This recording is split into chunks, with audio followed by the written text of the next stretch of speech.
Greetings YouTube, Joe here with Culination Media, and welcome back to another episode of Pokemon XD Gale of Darkness. This is episode number 60, and in this episode, we're going to be continuing on to battle against these battle CDs that we have not completed yet, and we're going to start with battle CD number 18, and that is going to give us a Nincada and just a Nincada, which kind of sucks if you ask me, because Nincada is unevolved and a crappy Pokemon overall.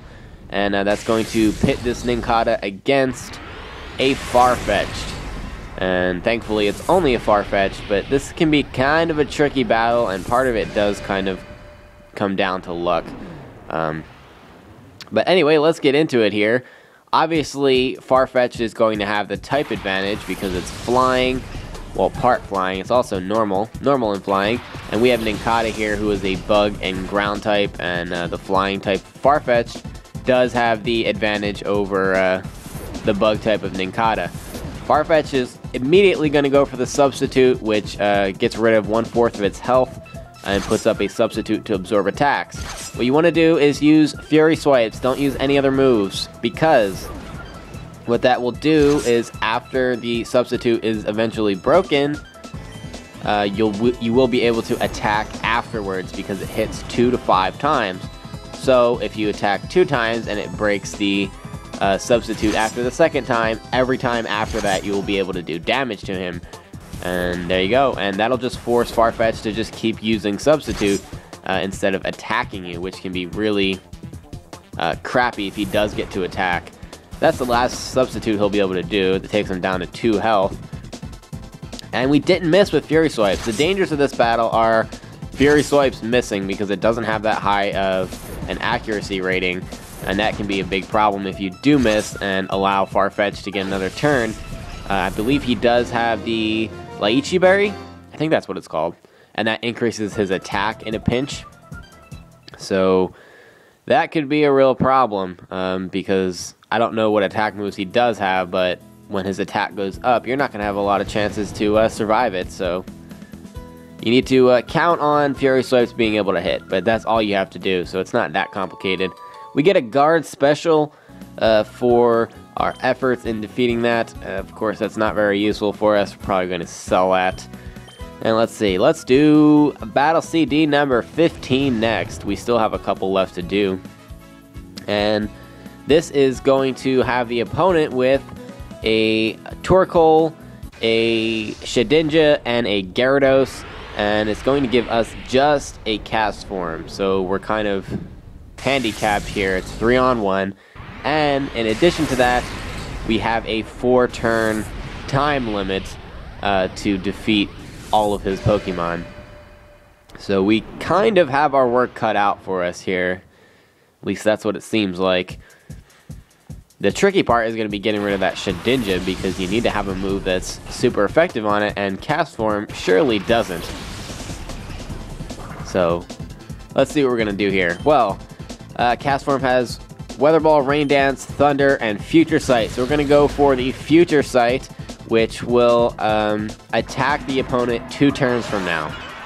Torkoal is going to go for the Sunny Day, and what we're banking on is that we can knock out this Torkoal and get Shedinja out in the field so that Future Sight will hit it, because it is a transition move like Sandstorm and stuff like that, even though it's not a weather condition. So if we can hit it with that, since it only has 1 HP, we'll be able to kill it and bypass the whole, whatchamacallit, the Wonder Guard thingy. Okay, so we changed the weather to rain, and Overheat missed. Even if it didn't miss, it wasn't going to do that much because it is in the rain, and Cast Form changes to a water type in the rain, so it would have been not very effective, plus the lower damage from the rain. We can go for a Weather Ball, which is now water type, to knock out Torkoal because of the super effective advantage. That's going to bring out Shedinja, and since we were able to knock out Torkoal in 1 turn, that means it's going to take the Future Sight damage on this turn. And since it only has 1 HP, it's not going to survive that, is it? Nope. Down it goes, and that was after 3 turns, so now we have 1 turn to knock out this guy's last Pokemon, and that's going to be Gyarados. He does have the Intimidate effect, but we have a bigger advantage. It is raining, which means Thunder is never going to miss. It has 100% accuracy in the rain. Gyarados does have the speed advantage and goes for Dragon Rage, which only does 40 damage, and it can't get a critical hit because it's the set damage move.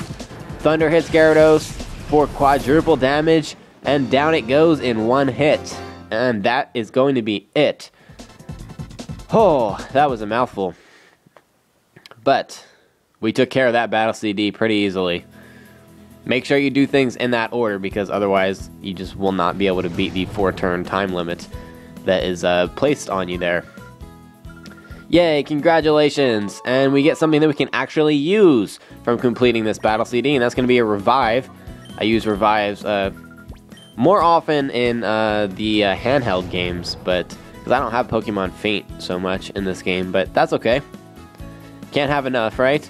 So this battle is a single battle with unlimited turns, and it's going to give us a Heracross, and it's going to give the opponent a Swellow, which is kind of bad news.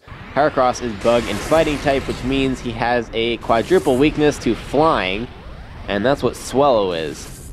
But that's kind of bad, but the strategy that we can use here will help us get around that. If you do get hit by Aerial Ace, you're going to lose unless you use Endure. So we need to plan for that. What are we going to do here?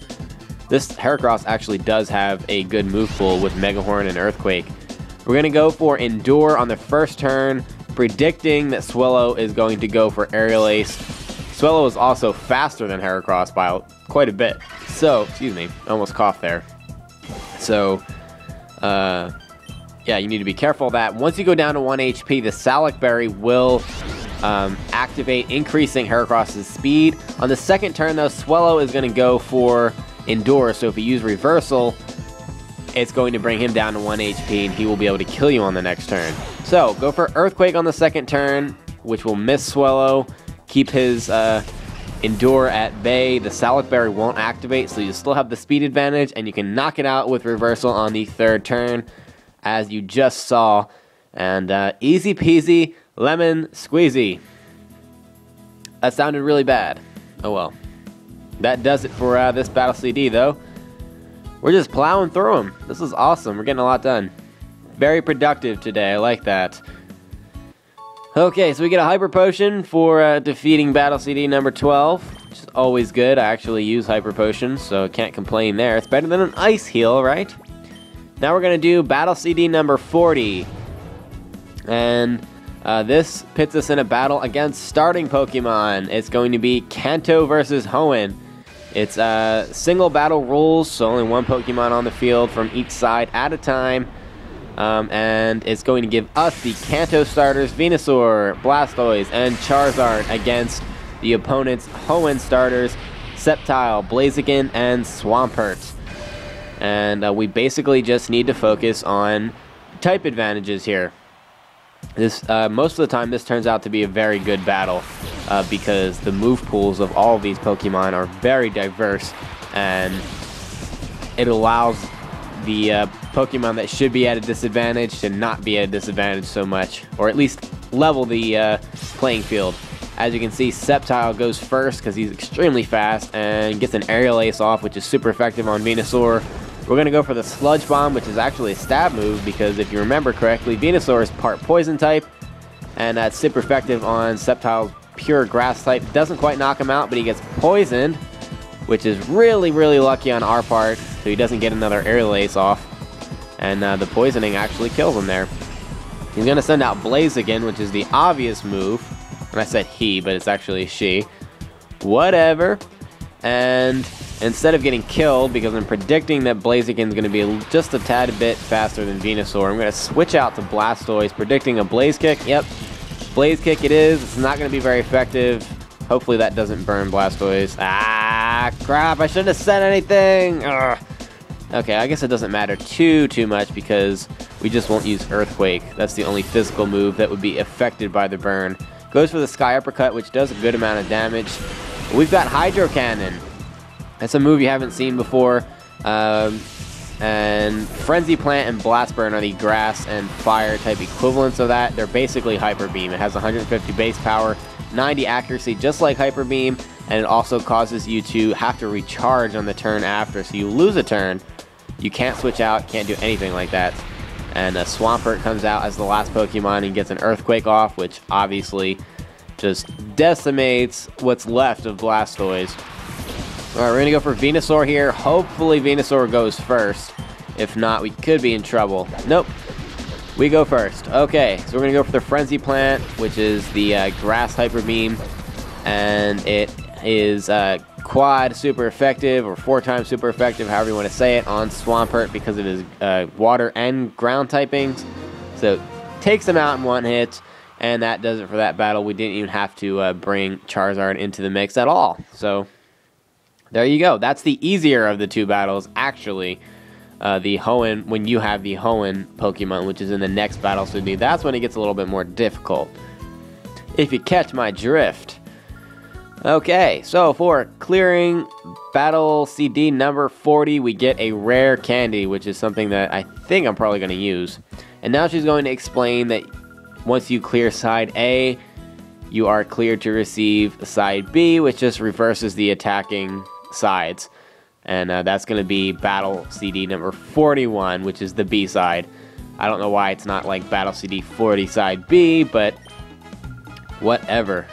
I just want to check to see if we can buy any more battle CDs yet, because I wasn't sure. No, doesn't look like we can. Oh well, I guess we're going to just go for battle CD number 41 then. Kanto versus Hoenn. Same thing, same moves. All the same stuff. The only thing that's changed is the Pokemon that we're using. So we have Sceptile, Blaziken, and Swampert on our side this time. And Blastoise, Charizard, and Venusaur on the other side. So, again, it's going to be the same strategy. We're going to be trying to manipulate the type advantages in order to make things go our way, and also take advantage of them using their Hyper Beam move to have to recharge, because this side, the Hoenn side, they don't have the elemental Hyper Beams on their side. Okay, so it's Charizard versus Sceptile first, and that's not a very good matchup for us at all. I don't know why it's not Sceptile versus Venusaur, but whatever. We're going to switch out to Blaziken, and we were predicting a Blast Burn there, and we got it. So it's going to be not very effective on Blaziken. Still does a crap ton of damage because Charizard's just very powerful. But now he has to recharge. So Charizard does have the speed advantage, so you don't want to waste a turn. Go for the Rock Slide, which is 4 times super effective on Charizard's flying and fire types. So that'll knock him out in one hit. And Venusaur is going to come out next, which is an interesting choice. We're going to go for the Blaze Kick. Thankfully, it didn't miss. And it doesn't quite knock Venusaur out. And he's going to go for the Frenzy Plant, which I don't understand. That doesn't make any sense because it's not very effective. Would have been better off using Sludge Bomb. It still would have killed him. But whatever. Now he just can't attack the next turn. So he's pretty much a sitting duck. And the only Pokemon left after that is going to be Blastoise.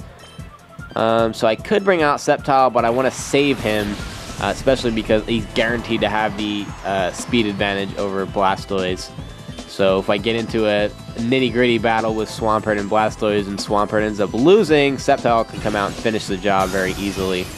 We're going to go for the Ice Beam just to make sure that Venusaur goes down here. Could have used pretty much anything else, but whatever.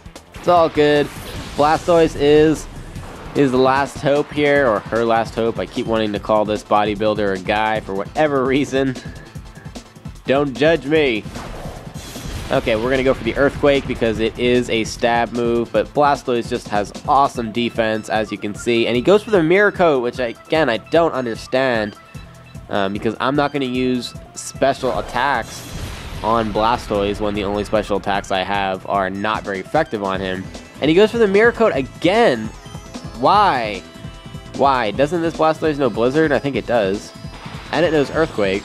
And it knows Hydro Gun. Any of those moves would have been okay to use on Swampert. And he probably could have taken me out if he wasn't relying on Mirror Coat, but whatever. 3 Earthquakes does the job. I think 2 Leaf Blades would knock out Blastoise from Sceptile as well. but we don't have to worry about that. We have cleared Battle CD 41, the B-side. Fantastic. And what do we get for that? Anything good? Oh, another rare candy. Awesome. We will put that to good use for shores. Alright, let's check the PDA really fast. Want to go to the Shadow Monitor, just see how Togepi's doing. Kind of good. We'll need to switch that up maybe, get him into the normal type set, and move that along a little bit faster. But anyway, that's going to be the end of this episode, guys. Thank you very much for watching, and stay tuned for episode number 61. Game on!